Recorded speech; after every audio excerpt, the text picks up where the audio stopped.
Case 1, Shawna Louise Nelson. January 23, 2007, Greeley, Colorado. A woman left work at 6:15 p.m. 3 co-workers walked beside her. A figure in black emerged from shadows, wore a Grim Reaper mask, ordered the woman to her knees, said, "You ruined my life," fired twice, execution style. The victim was Heather Garouz, 37, mother and credit union supervisor. The killer was her husband's lover, obsessed with eliminating her rival. Shawna Louise Nelson, born October 1, 1971, grew up in Greeley and married Ken Nelson, a Weld County Sheriff's deputy. In 1996, she worked as a dispatcher. In spring 2004, she met Ignacio Garouz, a Greeley police officer. By July, their relationship turned intimate. The affair lasted 3 years. Shawna became pregnant twice. First pregnancy ended in abortion. The second produced Christian in March 2006. Ken discovered the affair but agreed to raise the child. What Shawna didn't know was that Ignacio would choose his wife. On December 16, 2006, he ended the affair. Shawna was furious, sent threatening texts, called Heather a psycho by ****, told friends she'd make Ignacio pay. She confided in Michelle Moore, a Weld County deputy. They discussed murder, how to avoid DNA, use disguises and gloves, leave false evidence. Shawna said she'd use a Grim Reaper mask and black robe from Halloween. She'd drive her husband's truck instead of her own, change her voice to sound like a man. On January 22nd, the day before the murder, Moore was at Shawna's house. Shawna gave her crushed Ambien pills in a baggie, asked Moore to put it in Ken's coffee. She wanted him asleep. Moore complied. Ken didn't drink the coffee. Shawna dumped it out, said, "Well, she's not where she's supposed to be." Moore understood she meant Heather. January 23rd, around 5:30 p.m., Shawna filled a bathtub, told her son to watch his siblings. Dressed in black, no shoes, took Ken's black Ford F-250. She drove to the credit union, parked behind the building, put on the Grim Reaper mask, black robe, gloves, carried a .40 caliber Glock Model 22, serial number KDN 907, Ken's gun. At 6:18 p.m., Heather walked out with coworkers. The masked figure approached. "You ruined my life. Get on the ground." Heather knelt. The killer fired. Once, twice, shots to the head. Contact wound to left temple. Blood pooled. The killer ran to the truck, drove away. Witnesses saw wheels spinning, one brake light working, hair protruding from the mask. Coworkers called 911. Police arrived. Heather was dead. Cause: gunshot wounds to the head. Manner: homicide. Detectives knew about affair rumors between Ignacio and Shawna. At 6:30 p.m., Ken Nelson spotted Shawna driving his pickup. He jumped in front, screamed, "What have you done? Where are my kids?" Shawna had no shoes, just socks. Temperature in single digits. Snow on ground. Detectives arrived, handcuffed her. Gunshot residue tests found particles on her hands, face, clothing. 700 feet away, police found men's size 10 shoes on a snowbank. Shawna wore women's size 8. Her DNA was on the shoes. Police searched her home, found bathtub filled with room temperature water. Empty Glock 22 case in basement. Serial number KDN 907. Gun missing. Ken gave investigators his Glock 22. Forensic expert test fired it. Casings from the murder scene matched. Only that gun fired those casings. Inside the pickup, investigators found the Grim Reaper mask. Shawna's DNA on it. Tire tracks behind the credit union matched the F-250's treads, down to a stone lodged in the rubber. Shawna was arrested May 8, 2007, charged with first-degree murder. Trial began February 2008 in Fort Collins, moved due to pretrial publicity. Michelle Moore pleaded guilty to being accessory to attempted first-degree murder. Received 9 years in prison. She testified against Shawna, describing their murder planning conversations in detail. Shawna's defense claimed Moore was a spurned lesbian lover fabricating testimony for revenge. Shawna took the stand, testified for 3 hours, said she was driving to a liquor store when stopped, forgot her shoes because she was in a hurry, claimed she had diarrhea from diet pills and was wearing her husband's underwear, denied killing Heather, said she never had the gun. Defense attorney Kevin Strobel argued Greeley police rushed to judgment, never investigated other suspects like people denied loans at the credit union. Prosecutors presented 40 witnesses and 120 exhibits. Jennifer Morrison testified Shawna said she'd pretend shooting range targets were Heather. Friends testified Shawna called Heather a hag and said Heather ruined her life. After 6 hours of deliberation, the jury returned guilty on March 3, 2008. First-degree murder. Judge Roger Klein sentenced her to life without parole. He said, "You deserve to serve every day of the sentence I will impose." Shawna declined to make a statement. Heather Lynn Garouz was 37, credit union supervisor, mother to Victoria. Friends described her as loyal and faithful to a husband who betrayed her. The case demonstrates how obsession escalates to murder. Shawna planned meticulously but left overwhelming evidence. DNA on mask and shoes, gunshot residue, tire tracks matching her husband's truck, forensic ballistics linking the murder weapon to Ken's Glock, witness testimony about threats and hatred. The jury deliberated just 6 hours. As of 2025, Shawna Nelson remains at Denver Women's Correctional Facility, serving life without parole. She has been imprisoned for over 17 years. She maintains her innocence. The evidence proved otherwise. Before we continue, welcome to Crime Pioneer. If you're enjoying these true crime cases, you're in the right place. I regularly post interesting content like this. Please show your support by liking and subscribing to the channel. Also, drop a comment and let me know where you're watching from. Thank you very much. Case 2, Liesl Aumann. November 12, 1997, Denver, Colorado. A burglary spiraled into a police chase. Gunfire erupted inside an apartment complex. Within minutes, a Denver police officer was dead. By nightfall, a 21-year-old woman would be told she was facing murder charges, even though she was already handcuffed in a police car when the fatal shot was fired. Within years, that conviction would unravel. Liesl Aumann was born in 1976 and grew up in Colorado. By 1997, she was in her early 20s, moving between unstable relationships and temporary living arrangements. She had no prior criminal record. In November 1997, Aumann had recently ended a relationship with her boyfriend, Sean Cheever, and left a boarding lodge in Buffalo Creek. She later stated she wanted to retrieve personal belongings she believed remained inside her former room. According to court records, Aumann enlisted help from friends and acquaintances to return to the lodge. Prosecutors later characterized the trip as a burglary, meaning unlawful entry with intent to commit theft. Aumann maintained she intended only to recover her property. This distinction, intent versus consequence, would define the case.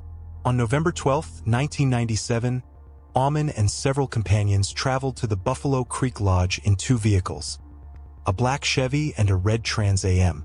Witnesses observed items being removed from the building. One resident wrote down license plate numbers and reported a burglary in progress at 2:33 p.m. Jefferson County deputies initiated a traffic stop minutes later. What Aumann did not know was that one of the men with her, Matthias Janig, was armed. According to later testimony, he refused to stop for police. Within seconds, the situation escalated. The chase accelerated. Speeds exceeded 80 miles per hour. Traffic tightened. Janig fired at pursuing officers from the moving vehicle. Aumann later stated she pleaded for him to stop. The pursuit ended at the Monaco Parkway Apartments in Denver. Police surrounded the complex, Aman exited the vehicle. Hands raised. She surrendered. She was handcuffed and placed inside a patrol car. Moments later, Janig fled into an apartment hallway. Denver police officer Bruce Vanderyacht, age 47, moved toward the hallway. Janig opened fire. Vanderyacht sustained multiple gunshot wounds to the head and torso, injuries that penetrated vital organs and caused catastrophic trauma. Officers returned fire. Janig then took his own life. Aman remained in custody during the shooting. According to police reports, investigators focused on felony murder, a legal doctrine holding participants in certain crimes responsible for deaths that occurred during or immediately after those crimes, even if they did not fire the fatal shot. Prosecutors argued Aman initiated the burglary and therefore bore responsibility for everything that followed. Forensic testing later showed no gunshot residue on Aman's hands or clothing. Her fingerprints were not found on the murder weapon. However, police officers amended their reports days later, claiming Aman made a movement suggesting she may have passed a weapon, a claim the defense disputed and forensic evidence did not confirm. The case moved forward. In July 1998, Aman was convicted of first-degree felony murder, second-degree burglary, and related charges. The mandatory sentence was life in prison without parole. At sentencing, she was 22 years old. In March 2005, the Colorado Supreme Court reversed the murder conviction, ruling the jury had been improperly instructed. The court emphasized the omission of the word knowingly, a critical legal standard for burglary and felony murder. Facing retrial, Aman entered a plea agreement on July 11, 2005. She pleaded guilty to burglary and accessory to first-degree murder, acknowledging her role in setting events in motion. She was sentenced to 20 years in prison. Officer Bruce Vanderyacht was a respected Denver police officer, husband, and father. Colleagues described him as dedicated and compassionate. His death sent shockwaves through law enforcement and the community. His widow, Anna Vanderyacht, ultimately supported the plea agreement, stating she had reached that decision through prayer and reflection. The loss remained permanent. A badge was draped in mourning. A family was forever altered. The case of Liesl Aman demonstrates the extraordinary reach and danger of felony murder laws when intent, proximity, and custody blur together. Yet the question remains, where should legal responsibility end when the accused is no longer free to act? As of today, Aman has served years in prison for her role, while the debate over justice versus overreach continues. Case 3, Kelli Lynn Murphy. May 23, 2011, Castle Rock, Colorado. At 7:48 a.m., a mother called 911. Her wrists were slashed. When the dispatcher asked about her children, she said they were in heaven. Police arrived to find 9-year-old Liam and 6-year-old Madigan dead in their beds. No visible injuries. The children had been dead for 12 hours. Kelli Lynn Murphy, 41, had built what appeared to be a stable life in Castle Rock's Founders Village. She and her husband Robert Eric Murphy had 2 children who attended Rock Ridge Elementary School. To neighbors, they seemed ordinary. Court records told a different story. In early 2011, the couple filed for divorce. Murphy accused Eric of domestic violence, claiming he grabbed Madigan by the throat and once forced her head under a faucet. She filed a protection order in March. By April, she wanted to withdraw the divorce petition, writing that their pastor recommended counseling. The judge denied her request. Both parties needed to agree. Eric did not. On May 22nd, the day before the murders, Eric requested a welfare check. Officers found nothing concerning. According to prosecutors, Murphy moved through her home that night with deliberation. She entered Liam's bedroom first. The 9-year-old was asleep in pajama bottoms. She pressed a pillow over his face, held it there. After 30 seconds, he lost consciousness. 90 seconds later, he was dead from asphyxia, suffocation by lack of oxygen. She made his bed, tucking him in carefully. She unlocked Madigan's bedroom door. The 6-year-old was also face down. Murphy repeated the process. Another 90 seconds. Another child dead.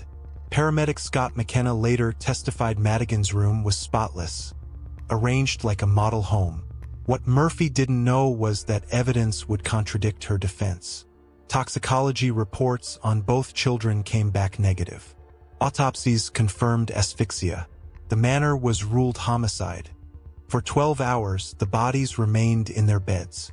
At 7:48 a.m., Murphy called 911 to report a suicide attempt.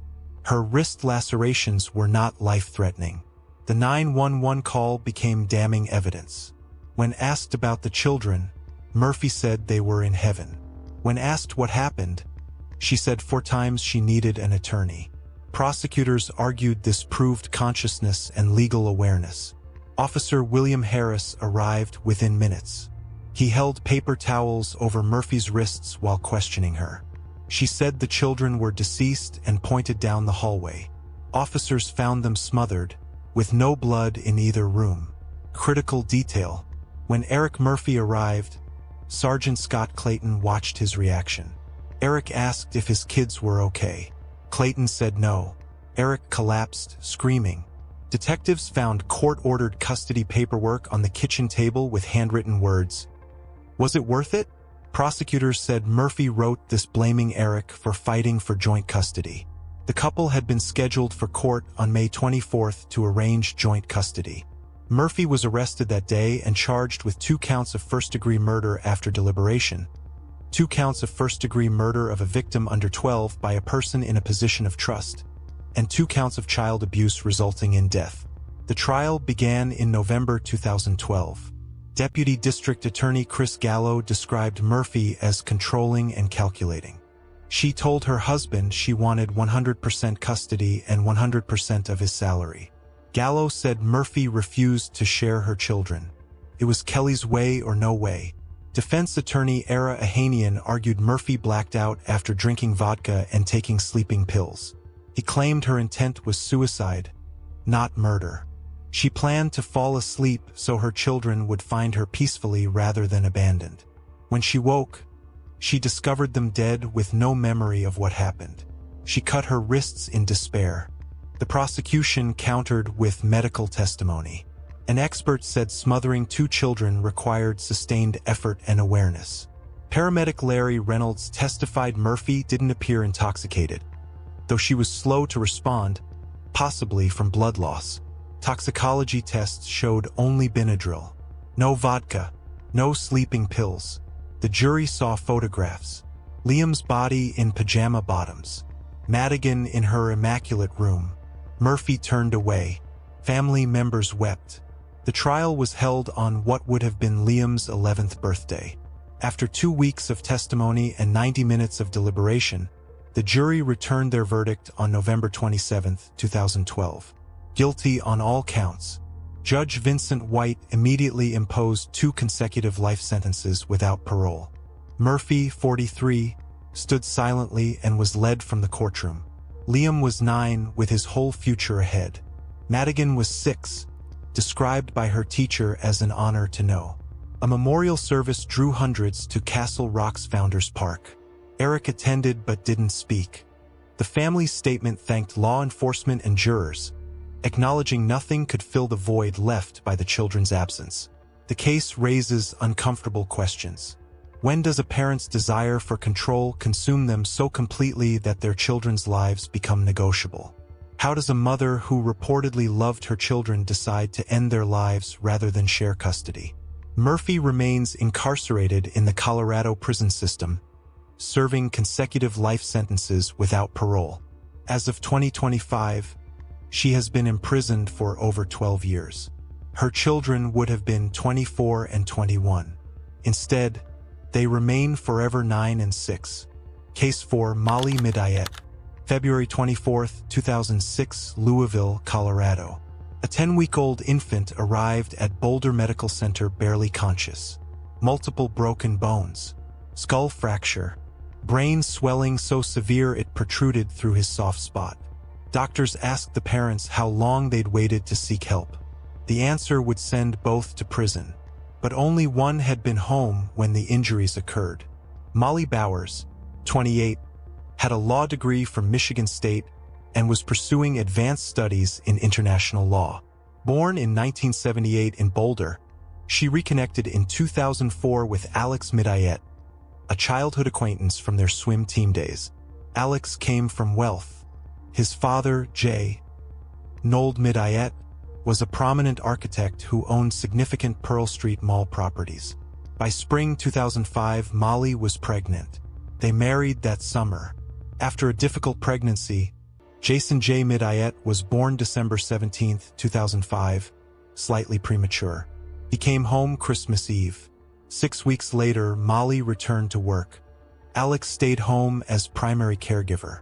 On the morning of February 24th, Molly went to work.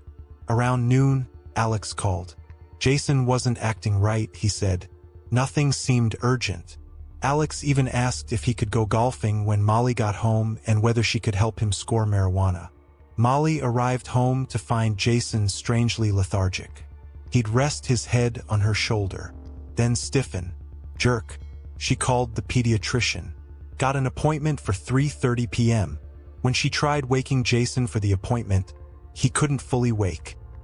What Molly didn't know was that evidence would later suggest a pattern. Medical experts would testify that Jason's injuries appeared in various stages of healing. Some fresh, some weeks old.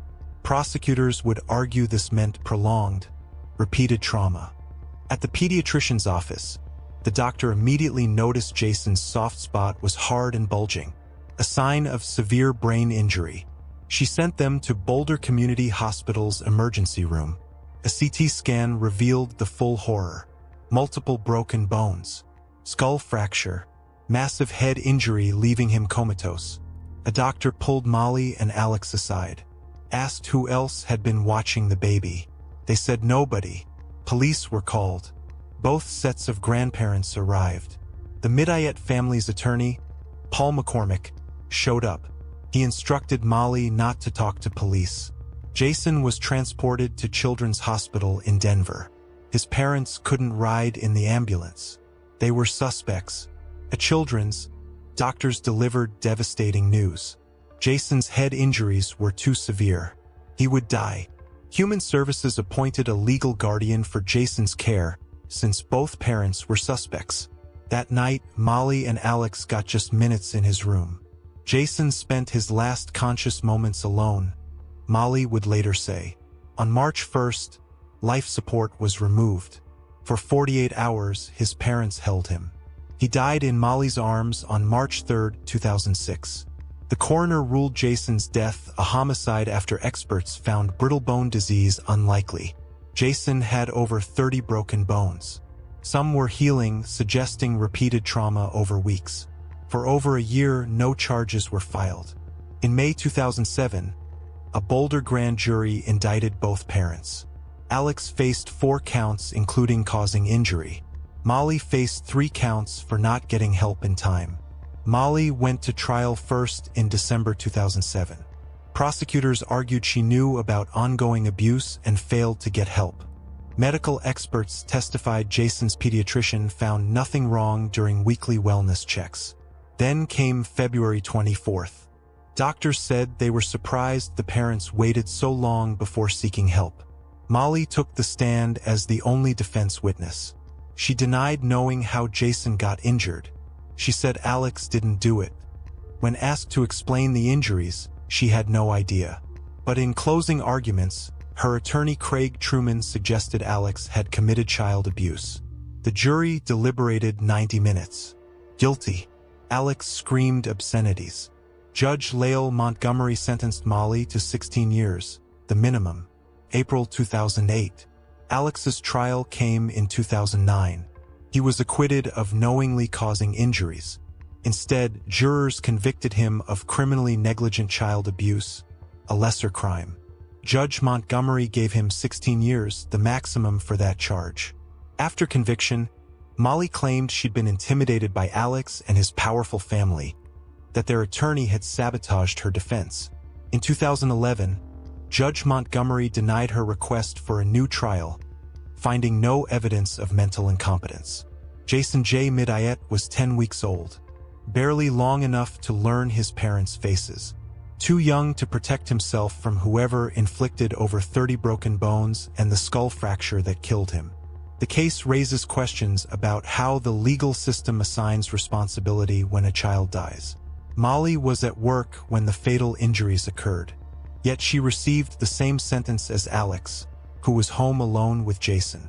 Prosecutors argued that earlier, minor injuries should have alerted her. Defense attorneys countered that even Jason's pediatrician noticed nothing during weekly checkups. Both served approximately 5 years before transfer to halfway houses.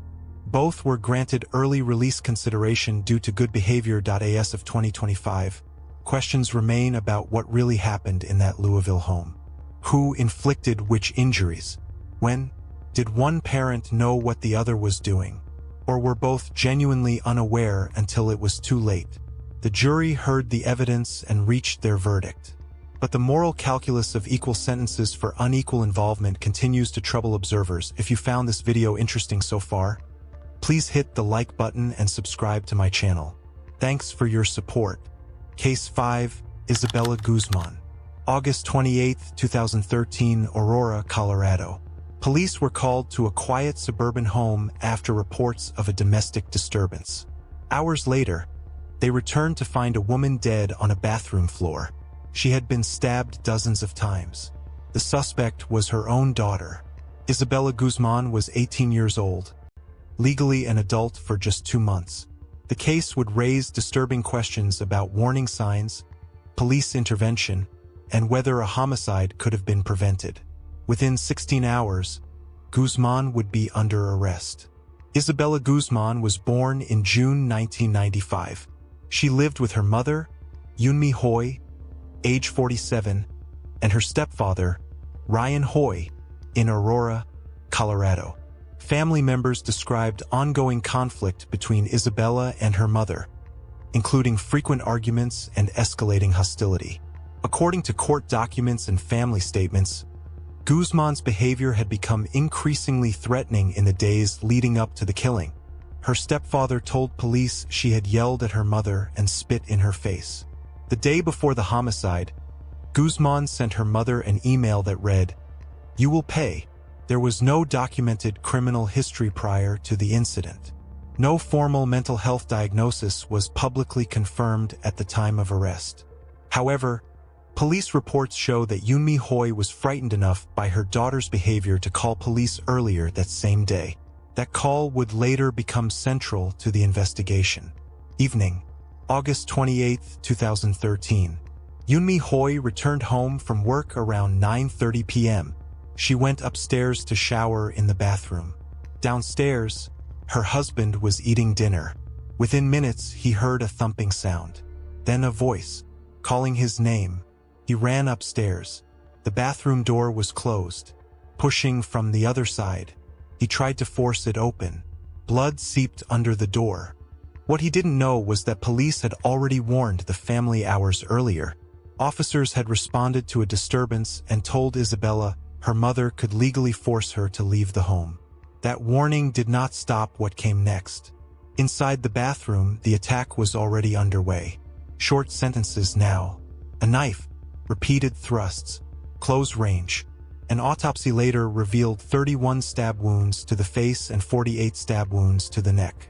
These injuries were consistent with homicidal violence involving a sharp object applied repeatedly to vital areas. The stepfather went downstairs and called 911. While on the phone, he heard the bathroom door open. Isabella Guzman stepped out, holding a knife, silent, staring straight ahead. She walked past him without speaking and left the house wearing a pink sports bra and turquoise shorts, taking the knife with her. Inside the bathroom, Yunmi Hoy lay naked on the floor, covered in blood.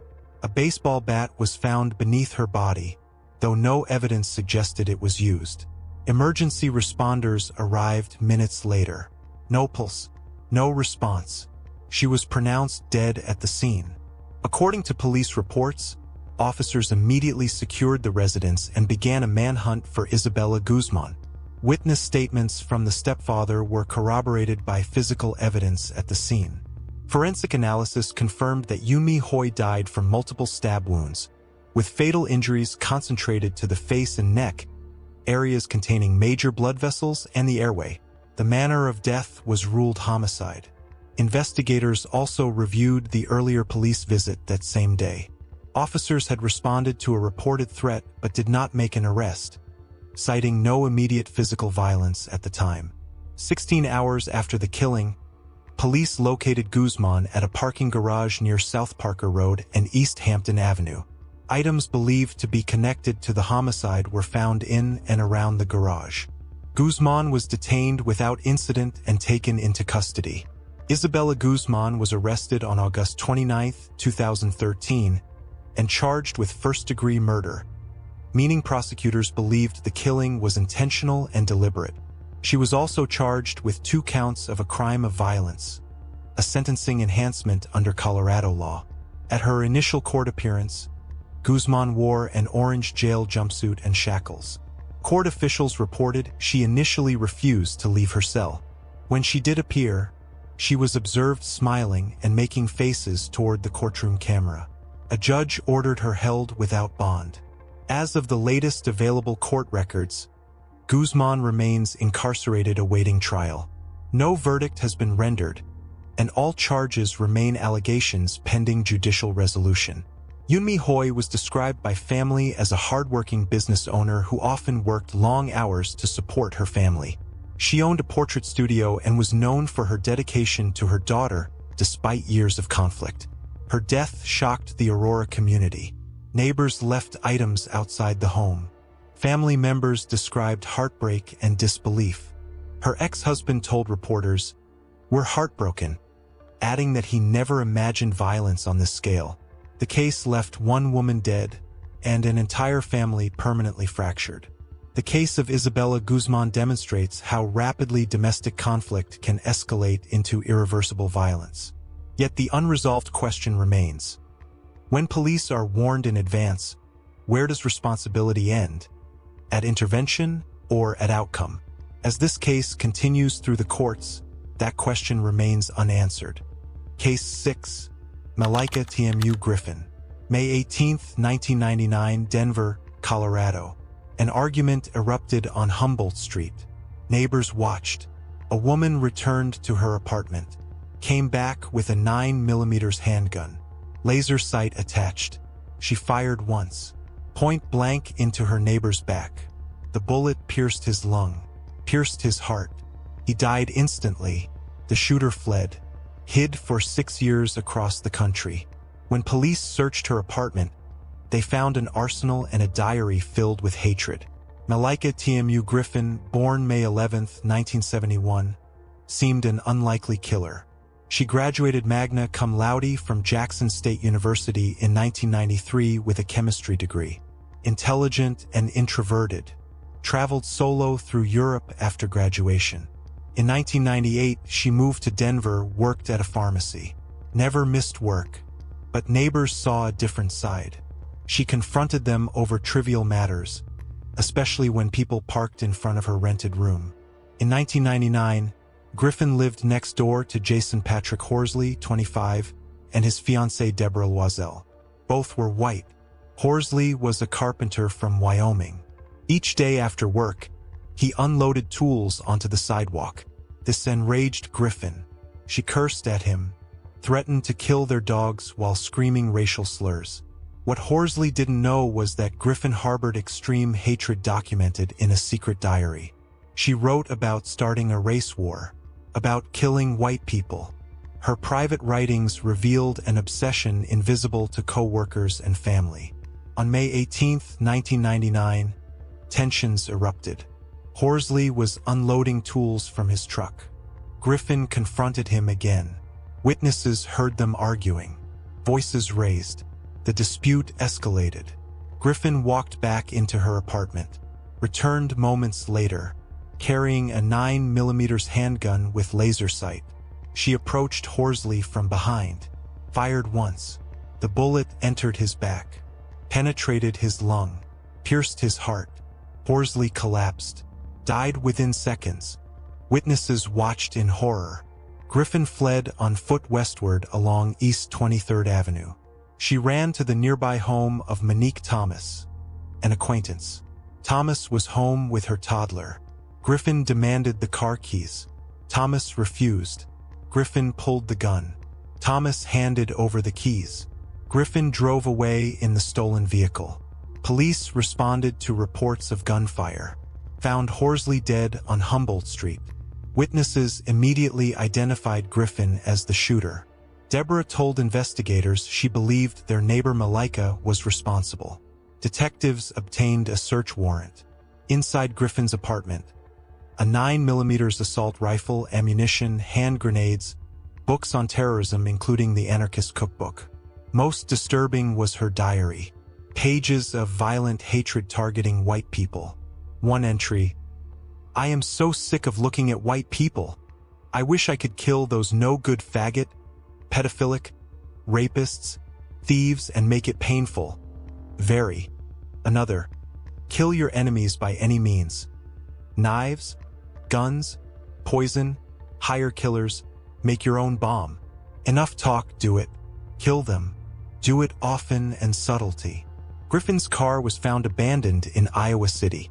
She was last seen boarding a bus to Chicago. Then she vanished. For 6 years, she lived as Lake Griffin in El Cajon, California. Worked as a biotech lab assistant. Also worked at a fast food restaurant. No one suspected her. America's Most Wanted profiled her 8 times. Finally, on June 4, 2005, co-workers recognized her on television. Called authorities. FBI arrested her without incident. Griffin was extradited to Colorado, charged with first-degree murder, aggravated robbery for stealing Thomas's car at gunpoint, and aggravated motor vehicle theft. Trial began February 27, 2006. Griffin testified, claimed Horsley threatened her, reached into his truck as if for a weapon, said she acted in self-defense. Her diary was fiction for a play. Prosecutors demolished her defense. Horsley was shot in the back. No immediate threat. The diary revealed motive.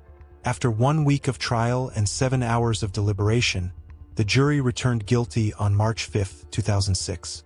All counts. First-degree murder carries automatic life without parole in Colorado. Judge added 10 years consecutive for aggravated robbery. Griffin appealed in 2009. All claims denied. Conviction affirmed April 16, 2009. Jason Patrick Horsley was 25 years old, a carpenter from Wyoming who loved Denver's diversity. He was renovating a home with his fiancée, building a future together.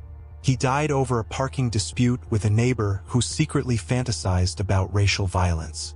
The case raises uncomfortable questions about hidden hatred. Griffin never expressed racist sentiments to family, friends, or co-workers. She graduated at the top of her class, worked successfully alongside white colleagues. Yet privately, she documented extreme racial animus and violent fantasies. How does someone with a stable upbringing and successful career develop such hatred? What transforms private bias into lethal action? As of 2025, Malika Tmu Griffin remains incarcerated, serving life without parole. She has been imprisoned for over 25 years. According to recent records, she is housed at Denver Women's Correctional Facility in Colorado. Her case continues to be profiled on true crime programs, a reminder that the most dangerous hatred is often the kind no one sees coming. Case 7, Anna Marie Hahn. August 1, 1937, Colorado Springs, Colorado. An elderly cobbler collapsed in his hotel room, writhing in agony. Within hours, he would be dead. Within days, police would discover arsenic in his body. Within months, investigators would uncover a trail of poisoned victims. What George Abendorfer didn't know was that the kind niece serving him drinks on the train was slowly killing him. Anna Marie Filzer was born July 7, 1906, in Bavaria, Germany, the youngest of 12 children. Her scandalized family sent her to America in 1929 at age 23 after she had a son, Oscar, with a man she claimed was a Viennese physician. In Cincinnati's German district, she met telephone operator Philip Hahn. They married in 1930. Anna managed a bakery but craved easy money. Twice she tried to insure Philip for $25,000. He refused. Shortly after, Philip fell violently ill. His mother rushed him to the hospital over Anna's protests. Physicians saved him, but the marriage ended. Despite zero medical training, Anna offered services as a live-in nurse to elderly men in Cincinnati's German community. She targeted the vulnerable, elderly, alone, no close relatives. What they didn't know was that Anna had turned caregiving into murder for profit. Ernest Koch was first. The septuagenarian seemed healthy, but that changed under Anna's care. She prepared his meals daily. Koch grew weaker, stomach cramps, violent vomiting, burning pain. On May 6, 1932, Ernest Koch died. He left Anna his house. She stole prescription blanks from the doctor's office on the ground floor. Albert Palmer, 72, a retired railroad man, came next. Before his death March 27, 1936, she borrowed $1,000, signing an IOU. When Palmer died after extended illness, the document vanished. So did $4,000 from his estate. Jacob Wagner, 78, a retired gardener living alone. Anna claimed to be his long-lost niece. He knew better but relented. Wagner trusted her, gave her finances access, let her prepare meals. The poison worked slowly. Excruciating pain, uncontrollable vomiting, burning throat. On June 3, 1937, Jacob Wagner died in agony. His will left $17,000 to beloved niece Anna. George Selman, 67, hired Anna next. This time she used croton oil, a household remedy that in large doses causes intense burning pain in mouth, throat, and abdomen, excessive salivation, vomiting, and diarrhea. Selman died July 6, 1937. Anna collected $15,000. George Heiss nearly died too. Anna served him beer. House flies sampled it. Dropped dead instantly. When Anna refused to drink, Heiss ordered her out. He never reported it. Anna remained free.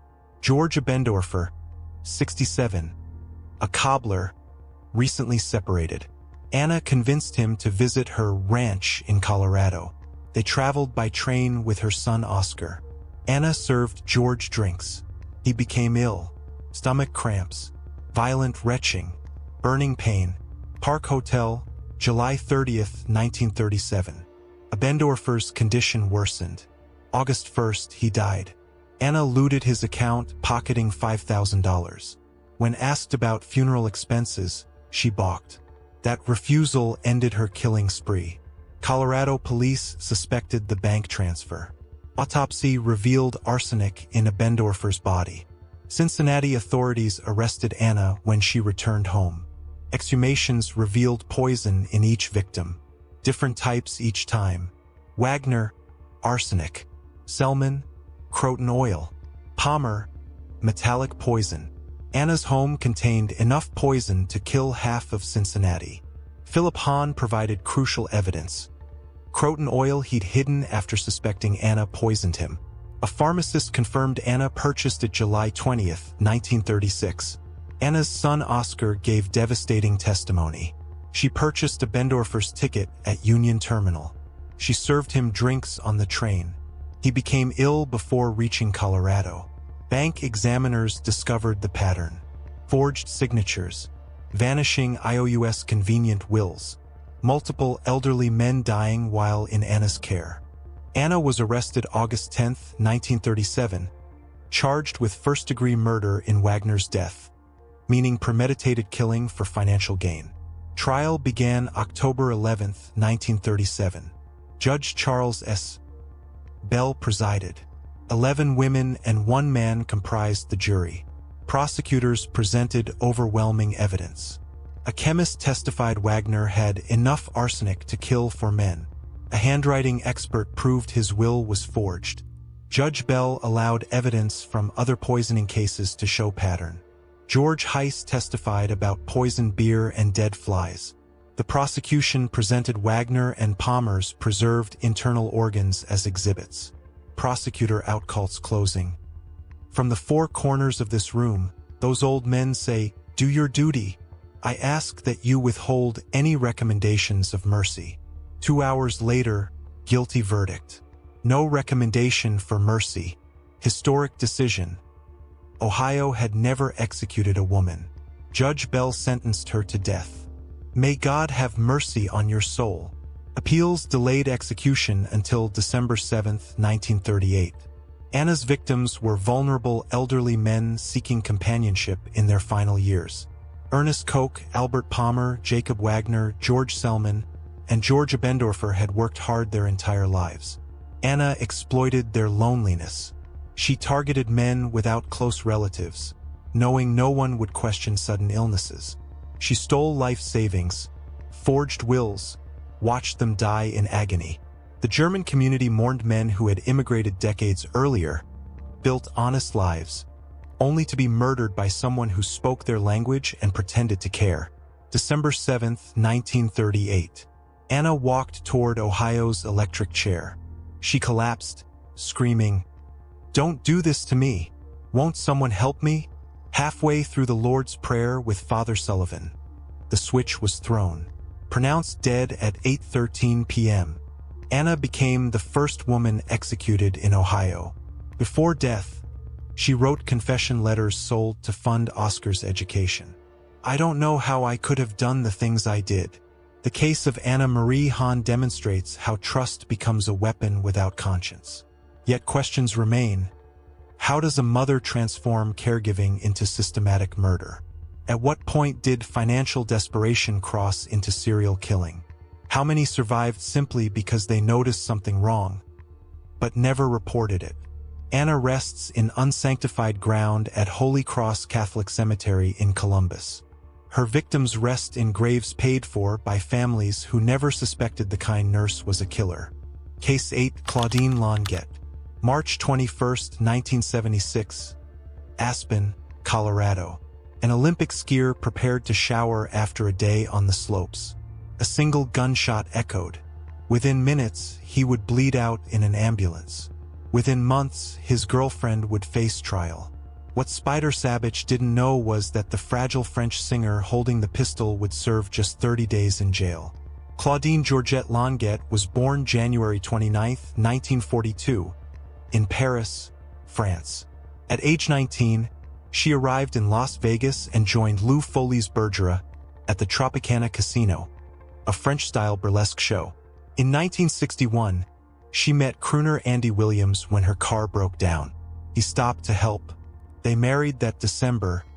She was 19, he was 34. Williams' career soared with Moon River, landing him a television show. Claudine became a frequent guest, launching her own recording career in 1966 with breathy covers including Love is Blue. By 1969, the marriage crumbled. Their 1975 divorce gave Claudine $2.1 million plus $8,000 monthly support. In 1972, at a celebrity ski event, she met Vladimir Spider Savage Jr., a 30-year-old Olympic skier and professional racing champion. The attraction was immediate.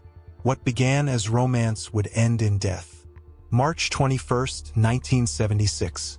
Aspen, Colorado. Savage spent the day skiing, then met with his former coach. Friends later said he planned to end the 4-year relationship. It had grown contentious.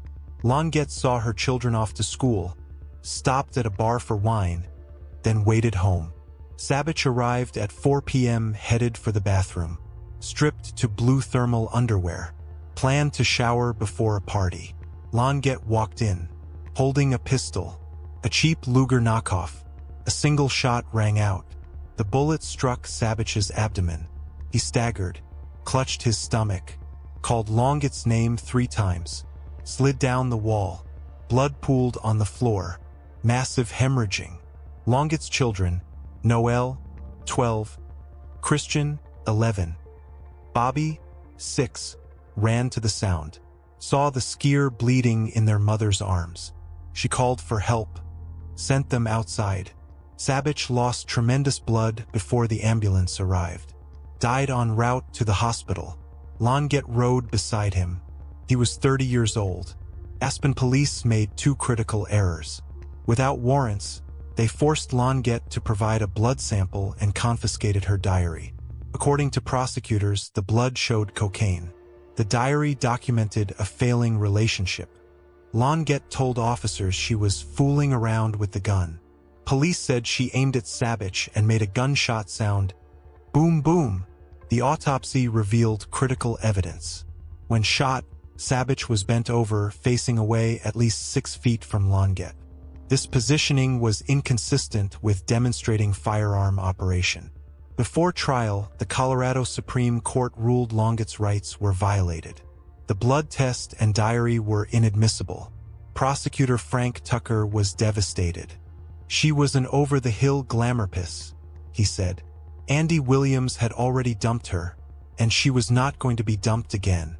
Longett was charged with reckless manslaughter, a felony carrying 10 years maximum. She hired celebrity attorney Charles Weidman and local lawyer Ron Austin. Trial began January 1977. Jury selection took 3 days. Prospective jurors announced they believed Longett guilty. Finally, 7 men and 5 women were impaneled. Andy Williams escorted his ex-wife to court daily. Public opinion turned hostile. Everybody hates her. One resident told Newsweek. Longett wore a no-sweat t-shirt around town. Bob Beatty testified first. The trial had an oddly genteel tone. The hardest question they asked me was my name, he said. When police testified, Longett said, "Bang bang." She shouted, "It's not true." Judge George Lohr failed to admonish her. Defense witnesses claimed the gun's safety was defective and could fire accidentally. January 11th, Longett took the stand, weeping. "I picked up the gun and walked toward the bathroom, saying to Spider, 'I would like you to tell me about this gun,'" she testified. She claimed she asked if it was safe. He said yes. The gun went off. "Spider and I loved each other very much," she said. After 4 days of testimony, the jury deliberated 3 hours and 40 minutes. They convicted Longett of criminally negligent homicide, a misdemeanor, not the felony charge. Judge Lohr sentenced her January 31st, 1977, $250 fine and 30 days in jail at a time of her choosing. She served mostly weekends. Shortly after sentencing, she vacationed in Mexico with defense attorney Ron Austin, who abandoned his family for her. Vladimir Peter Sabich Jr. was born October 1st, 1945, in Sacramento, California. He grew up in Khyber's, strapping on skis at age 5. He competed at the 1968 Grenoble Olympics, finishing 5th in slalom. He became professional ski racing champion in 1971 and 1972, earning over $200,000 annually. Blonde, blue-eyed, with chairlift-stopping good looks.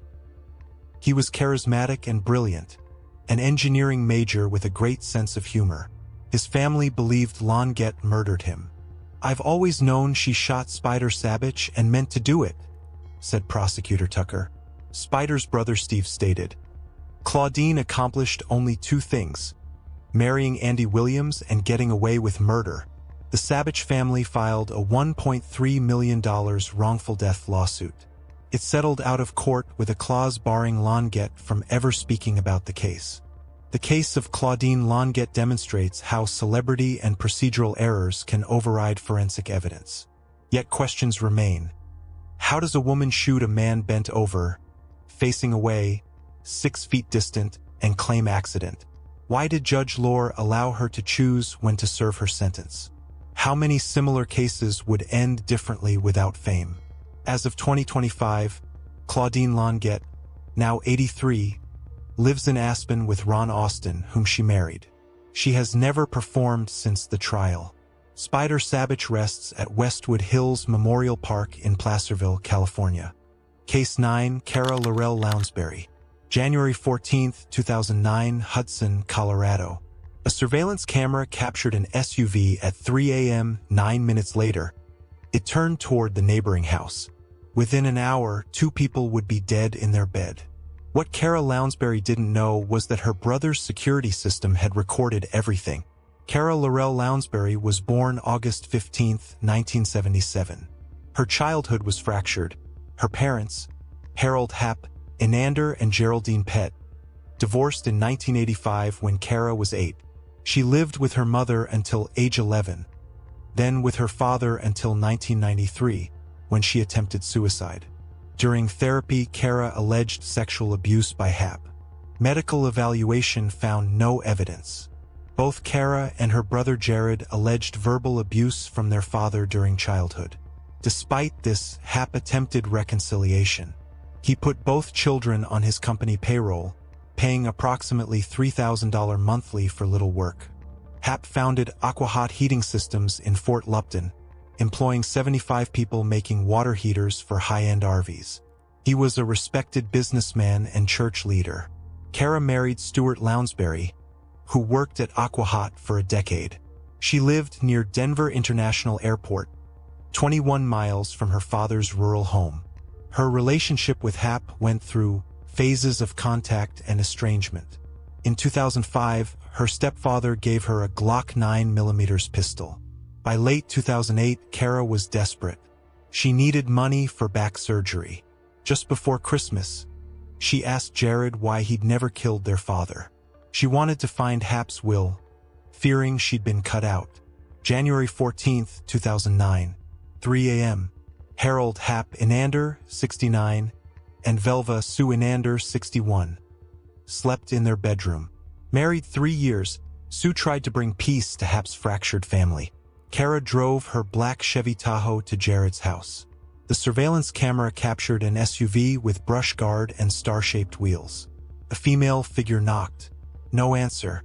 9 minutes passed. The SUV turned toward Happ and Sue's house. Inside, Happ and Sue lay sleeping. A shot rang out, struck Happ in the right side. He fell face down. Sue woke. 3 shots hit her. She collapsed. The killer approached, raised something heavy, brought it down on Sue's head. Again, 20 times. Skull fractured, blood everywhere. A final shot.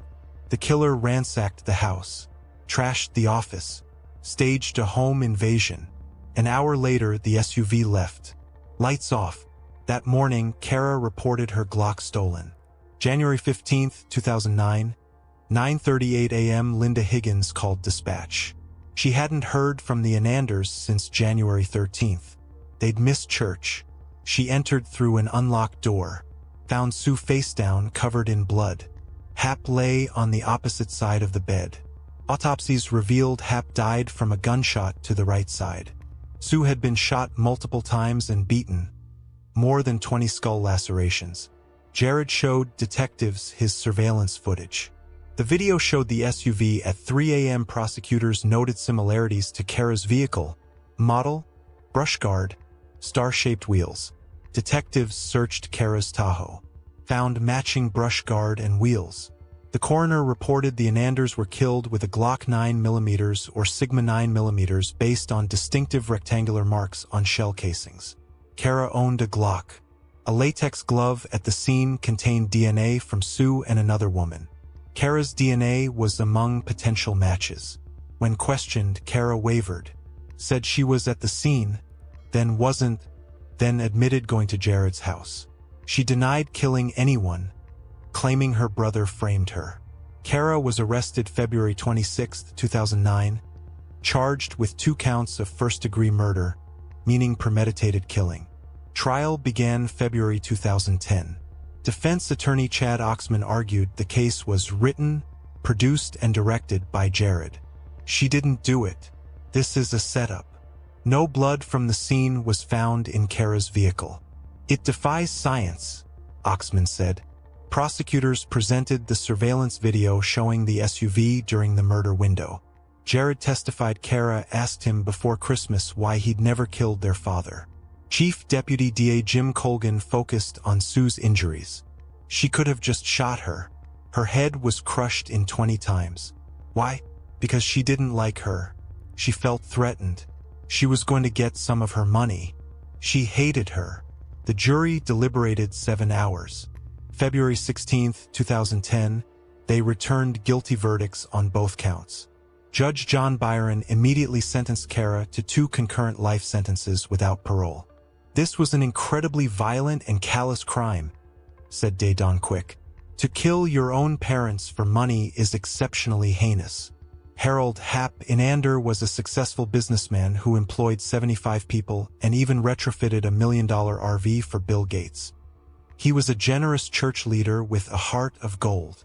Velva Sue Inander, 61, was a caring and giving woman to everyone she met, including Kara Lounsbury, said her daughter Judah Philippi. "My mom tried to bring peace, compassion, and understanding. Employees and church parishioners filled the courtroom. It was the greatest job I've ever had," said employee Doreen Martin. "He just always thought of us." Hap's attorney revealed most of his wealth was designated for First Baptist Church in Hudson, not his children. The case of Kara Lounsbury demonstrates how family dysfunction escalates to murder when financial desperation meets resentment. Yet questions remain. Did childhood trauma justify rage, or was greed the motive? Why bludgeon Sue 20 times after shooting her? How does a daughter execute sleeping parents, then calmly report her gun stolen hours later? As of 2025, Kara Lounsbury serves 2 life sentences without parole in Colorado.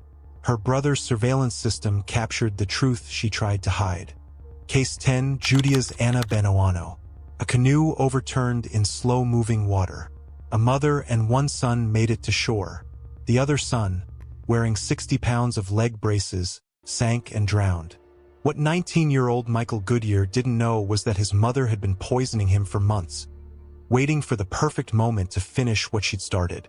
Judias Welty was born April 4, 1943, in Quanah, Texas. Her mother died of tuberculosis when Judias was 2. She and her brother Robert went to live with grandparents while older siblings were adopted. At age 10, reunited with her father in Roswell, New Mexico, she endured severe abuse, beaten, starved, burned with cigarettes, forced to work long hours. At 14, her rage exploded. She scalded 2 stepbrothers with hot grease and attacked her parents. The episode cost her 60 days in jail with adult prostitutes. When released, she chose reform school over returning home. She graduated from Foothills High School in Albuquerque in 1959. Working as a nursing aide under the pseudonym Anna Schultz, she gave birth to illegitimate son Michael on March 30, 1961. On January 21, 1962, she married Air Force Sergeant James Goodyear. They had 2 children, James Jr. in 1966 and Kimberly in 1967. James adopted Michael. After James returned from Vietnam in 1971, he began experiencing nausea, vomiting, diarrhea. He hallucinated, picking at bed linens, imagining rabbits. Judias hesitated to take him to the hospital. On September 15, 1971, James Goodyear died. Judias collected $95,000 in life insurance and veteran benefits. A house fire that year brought another $90,000. Judias moved to Pensacola, living with Bobby Joe Morris by 1973. In 1977, they relocated to Trinidad, Colorado. January 4, 1978. Bobby Joe was admitted to San Rafael Hospital with mysterious symptoms. Doctors found no cause. He was released January 21st. 2 days later, he collapsed at dinner, rushed back to the hospital, died January 28th. Cardiac arrest and metabolic acidosis, doctors said. Judias cashed 3 life insurance policies. Bobby Joe's family suspected murder. On his deathbed, raving in delirium, Bobby Joe blurted, "Judy, we should never have done that terrible thing." May 3, 1978, Judias legally changed her surname to Buenoano, Spanish for Goodyear. Michael Buenoano joined the Army in June 1979. En route to Fort Benning, Georgia, he stopped to visit his mother in Florida. When he arrived at Fort Benning November 6th, he was already sick. Army physicians found 7 times the normal arsenic level in his body. The poison destroyed his nervous system. After 6 weeks, muscles in his arms and lower legs had atrophied. He couldn't walk or use his hands. He was fitted with heavy metal leg braces and a prosthetic device, total weight 60 pounds. May 13, 1980, East River near Milton, Florida. Judias took Michael and younger brother James canoeing.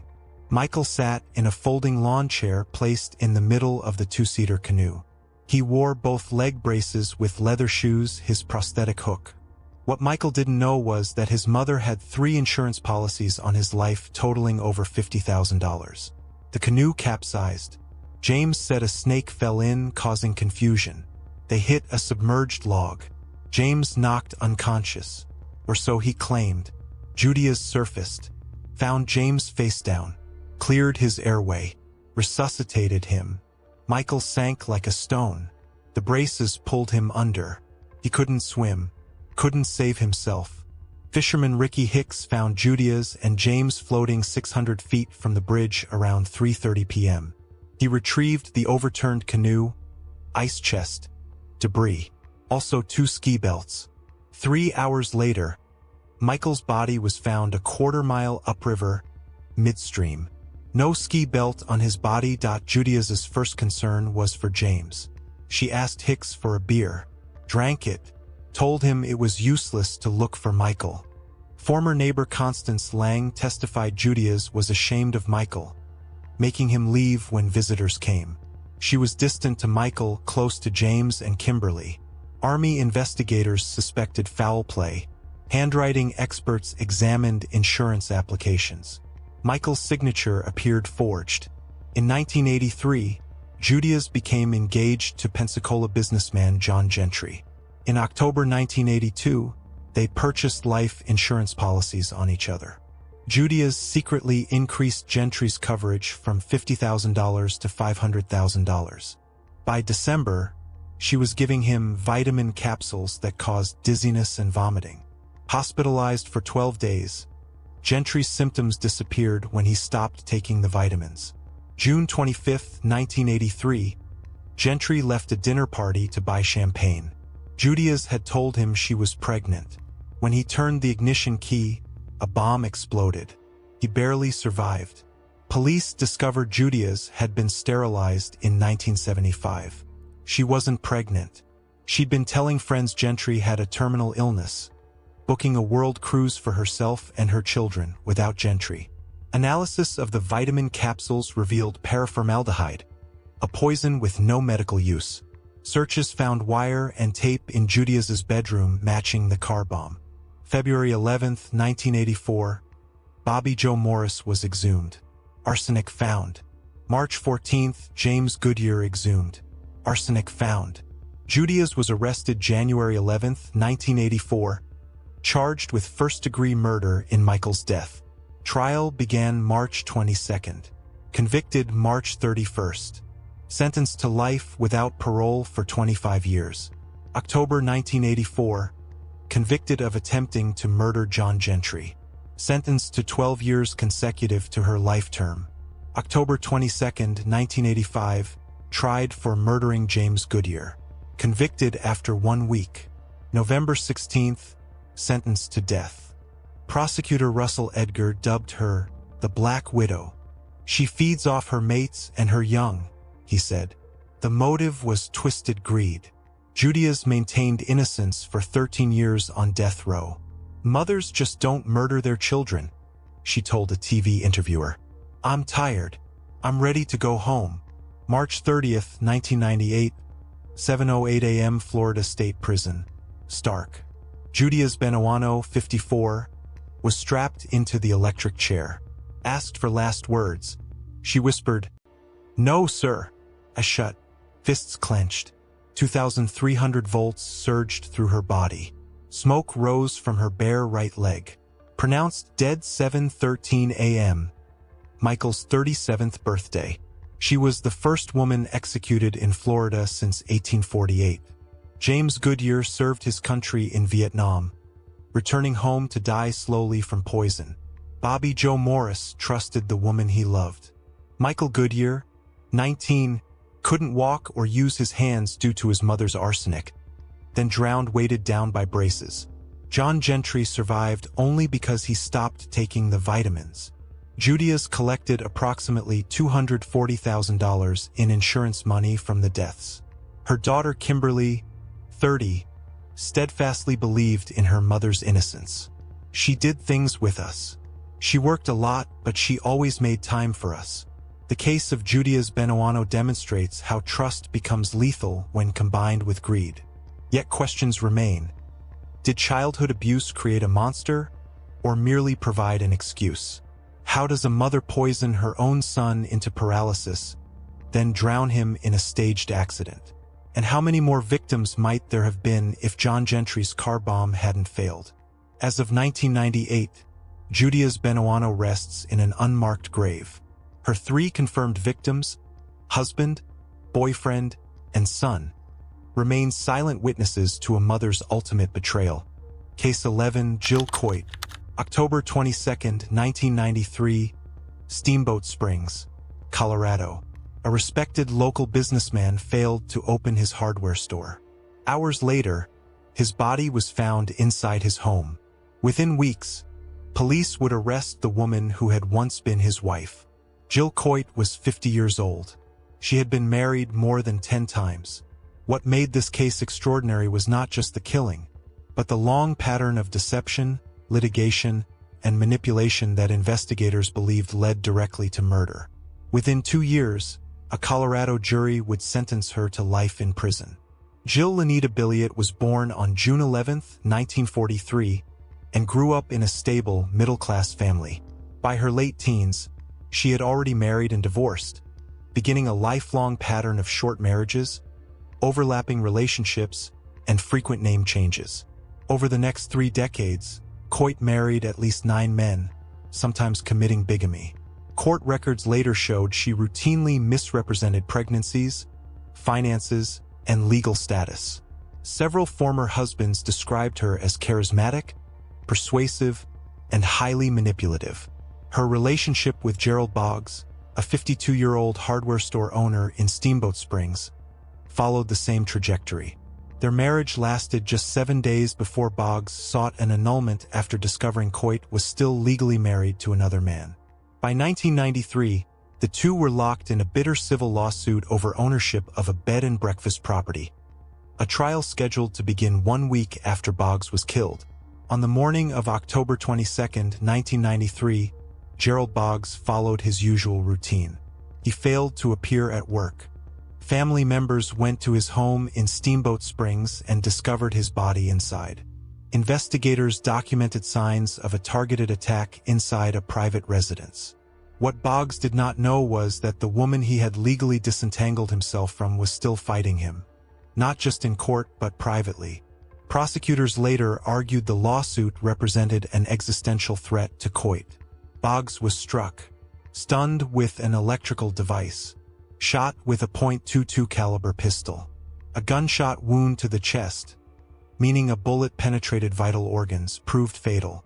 Additional blunt force trauma was documented. The attack was controlled, deliberate, and occurred inside the home. The answering machine tape that allegedly recorded threatening messages from Coit was missing. That absence drew immediate attention. The autopsy confirmed homicide caused by gunshot injury. The medical examiner ruled the death intentional. Police secured the scene. Witnesses were interviewed. Attention shifted quickly to Jill Coit. According to police reports, investigators identified motive tied to financial loss and legal exposure. Coit and her boyfriend, Michael Backus, claimed they were camping during the murder.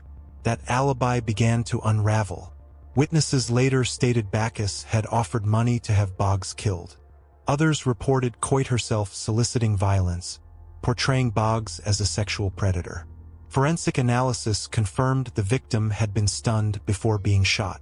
The most significant break came from Coit's son, Seth, who told investigators his mother admitted the killing was over and messy. On December 23, 1993, Coit and Backus were arrested.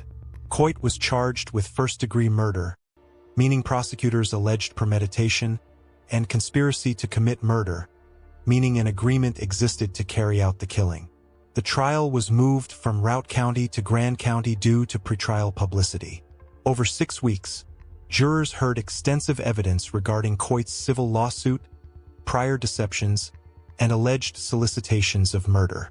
On March 17, 1995, the jury returned guilty verdicts on all major counts. On May 24, 1995, Jill Coit was sentenced to life in prison without parole. Her appeals were denied. As of today, she remains incarcerated within the Colorado Department of Corrections system. Gerald Boggs was known as disciplined, intelligent, and dependable. A Vietnam veteran and small business owner, he lived by routine and personal accountability. His brother, Doug Boggs, stated after the verdict, "She picked the wrong man, and she picked the wrong family." The murder shattered a quiet mountain community and became a warning about how financial manipulation and personal deceit can escalate into lethal violence. The case of Jill Coit demonstrates how prolonged deception, unchecked manipulation, and financial desperation can culminate in irreversible violence. Yet the question remains, how many warning signs were missed before murder became the final solution? As of today, Coit remains a lifer, while the debate continues over how many lives were shaped and ended long before justice intervened. Case 12, Miriam Frances Helmick. June 10, 2008, Whitewater, Mesa County, Colorado. A 62-year-old businessman was found shot inside his rural home. His wife called 911, reporting a robbery. Within hours, investigators began to question that story. Miriam Frances Helmick was 51 years old, a dance instructor, and twice widowed. What made this case extraordinary was not only the killing, but the trail of financial deception, identity manipulation, and failed murder attempts that investigators would later uncover. Within 18 months, a jury would decide this was not chance. It was deliberate. Miriam Frances Helmick was born on January 26, 1957. As an adult, she worked as a dance instructor, moving between states and relationships. By 2008, she had already been widowed once, following the 2002 gunshot death of her first husband, Jack Giles, a case ruled suicide by Florida authorities. In 2004, Helmick pleaded guilty in Florida to charges related to a counterfeit check-cashing scheme, serving several days in jail. According to court records, she later searched online for poisons and overdoses, including sleeping pills and toxic plants. She met Alan Helmick, a 62-year-old businessman and recent widower, at a dance studio. They married in June 2006 and lived on a 40-acre property near Whitewater, Colorado, raising horses and operating business ventures. Behind the scenes, investigators later alleged she was forging checks, draining accounts, and isolating her husband from family. On the morning of June 10, 2008, Miriam Helmick left the couple's home between 8:15 and 8:30 a.m., carrying cash her husband had given her. Alan Helmick remained inside. He planned to shower and later meet her for lunch in Grand Junction. He never arrived. What Alan Helmick did not know was that 40 days earlier, someone had attempted to kill him by setting his car on fire, an act investigators would later link to his wife. Sometime before noon, Alan Helmick was shot. Once, in the back of the head. A gunshot wound to the head means the bullet penetrated the skull and brain tissue, causing catastrophic injury. Investigators later determined the weapon was a .25 caliber handgun. There were no signs of a struggle consistent with a robbery. There was no opportunity to fight back. Death was rapid. The scene was quiet, controlled. Miriam Helmick called 911, reporting a possible robbery. But investigators found no forced entry, no ransacking, and no missing valuables consistent with such a crime. The medical examiner ruled the death a homicide. Cause: gunshot wound to the head. Deputies secured the property. Evidence was collected. Suspicion settled inward. According to police reports, investigators quickly identified inconsistencies in Helmick's statements. Surveillance footage later showed her purchasing a greeting card on which she wrote a threatening message, attempting to stage evidence of a stalker. Forensic analysis revealed 11 forged checks, written from Alan Helmick's accounts to businesses controlled by Miriam Helmick. Internet searches on her computer included terms related to poisoning and overdose. Witnesses from Florida testified that Helmick admitted to using identification belonging to her husband's deceased first wife. Authorities also revisited the April 30, 2008 car fire in Delta, where a wick had been shoved into a gas tank while Alan Helmick sat inside the vehicle. By December 2008, investigators believed the shooting was the final step in a longer plan. On December 8, 2008, Miriam Helmick was arrested in Jacksonville, Florida, during a traffic stop. She was charged with first-degree murder, meaning prosecutors alleged premeditation, attempted first-degree murder, and 11 counts of forgery.